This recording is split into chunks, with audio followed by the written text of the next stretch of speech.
कहाँ से आए हो? मैं अमेरिका जेल से आया हूँ जी वापस ही। कब गए थे? 9 जनवरी 2024 में यहाँ से गया था दिल्ली से हाँ जी। ब्राज़ील। हाँ हाँ। आशीष कुमार, गांव बियोली, डिस्ट्रिक्ट पानीपत, फ़ोन नंबर 9050 64 53 40। हाँ जी। और सुनील कुमार, गांव बलाना, तहसील इसराना, डिस्ट्रिक्ट पानीपत। उन दोनों ने मुझसे 57,50,000 रुपये लिए, जी। जिसमें मैंने ज़मीन बेचकर मेरा 1 किला 2.5 डाबड़ी बेचकर 42 लाख रुपया तो तब दिया था। फिर 6 लाख रुपया एक ब्याज पे उठाकर, और 1 डाबड़ी फिर मेरे भाई ने 6.5 लाख रुपये की बेची थी, जो मार्च 2025 में उन लोगों को दिया। फिर जून में मेरे रिश्तेदार ने 2,85,000 रुपये उनको दिए, तो 57,50,000 रुपये ये टोटल बनते हैं। डंकी के रास्ते गए कितना थे, महीना लग गया था आपको? 2 महीना 6 दिन। तो अब जब आपको डिपोर्ट किया गया, सीधा ही आपको डिटेन कर लिया था या कुछ दिन आप बाहर रहे? हाँ, वो डिपोर्ट तो मेरे को सीधा ही, हम डिपोर्ट तो हम सीधे हुए हैं। लगभग 180 बंदे आए थे, लेकिन जब मैं डोंकी के रास्ते गया था तो पहले उन्होंने मुझसे 42 लाख रुपए लिए थे। फिर रास्ते में स्टेप वाइज पैसे 6 लाख रुपए एक बार लिया, 6.5 लाख रुपए एक बार लिया, 2,55,000 रुपए एक बार लिया। तो आप लोगों से हाथ जोड़, पनामा रास्ते से गए? पनामा रास्ते जब से। आपको यूएसए से लेके आया गया तो क्या हथकड़ियाँ लगी हुई थी, कैसे आए? हाँ, खड़ी लगी हुई और थी। कितने युवा हैं ऐसे आपकी तरह जो जिनका कह रहे हैं कि 3 तारीख को आगे फ्लाइट आने वाली है? बहुत बंदे हैं। तो क्या युवाओं से क्या कुछ अपील करेंगे, किस रास्ते कि से भाई वो किसी रास्ते से, डोंकी के रास्ते से तो बिल्कुल भी न जाए। बस मैं तो हाथ जोड़ के यही कहूँगा, डोंकी के रास्ते से बिल्कुल भी न जाए। कैसा बर्ताव किया गया, खाने को नहीं, वहाँ की गवर्नमेंट ने भी अच्छा बर्ताव किया है, कोई बुरा बर्ताव नहीं किया। लेकिन जो सलूक, बुरा सलूक मेरे साथ हमारे एजेंटों ने किया है।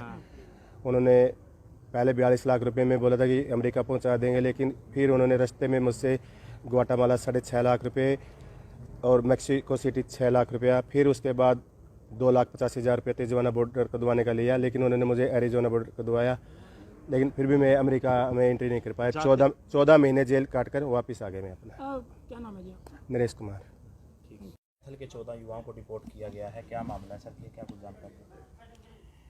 कैथल के 14 युवा आज ना दिल्ली एयरपोर्ट से यहाँ पर कैथल पुलिस लाइन में यहाँ पर लाया गया है, और मैक्सिमम वो लोग हैं जो अमेरिकन अथॉरिटीज़ ने इनको कैप्चर करके और इंडिया डिपोर्ट किया है, वही हैं ये 14। और जिसमें क्लायत ब्लॉक के 4 लोग हैं और पुंडरी ब्लॉक के 4 हैं, 2 प्रॉपर कैथल से हैं, और 3 व्यक्ति अपने डांड ब्लॉक से हैं, और एक अपना गुल्ला से है। सर तो इस तरह बताओ कब से वो रह रहे थे वहाँ पे, कितने समय से? ये सभी कोई 2022 से है, कोई रिसेंटली गया है, और डिफरेंट एज ग्रुप के हैं, और वर्क के लिए वहाँ पर गए थे। कोई क्रिमिनल भी रिपोर्ट मिला था? मोस्ट ऑफ तो क्लीन हैं, जिनके खिलाफ कोई भी मुकदमा नहीं है, और एक तारागढ़ का ज़रूर है जिसके खिलाफ एक्साइज एक्ट का मुकदमा दर्ज हो रखा है। उसने कोर्ट की तारीख तोड़ी हुई है, हम उसको कोर्ट में पेश करें। सर कोई एजेंट के खिलाफ भी कोई शिकायत वगैरह दी है ना? अभी तक जो उनसे पूछताछ हुई उसमें किसी भी एजेंट के खिलाफ कोई भी शिकायत अभी दी नहीं है। अभी वो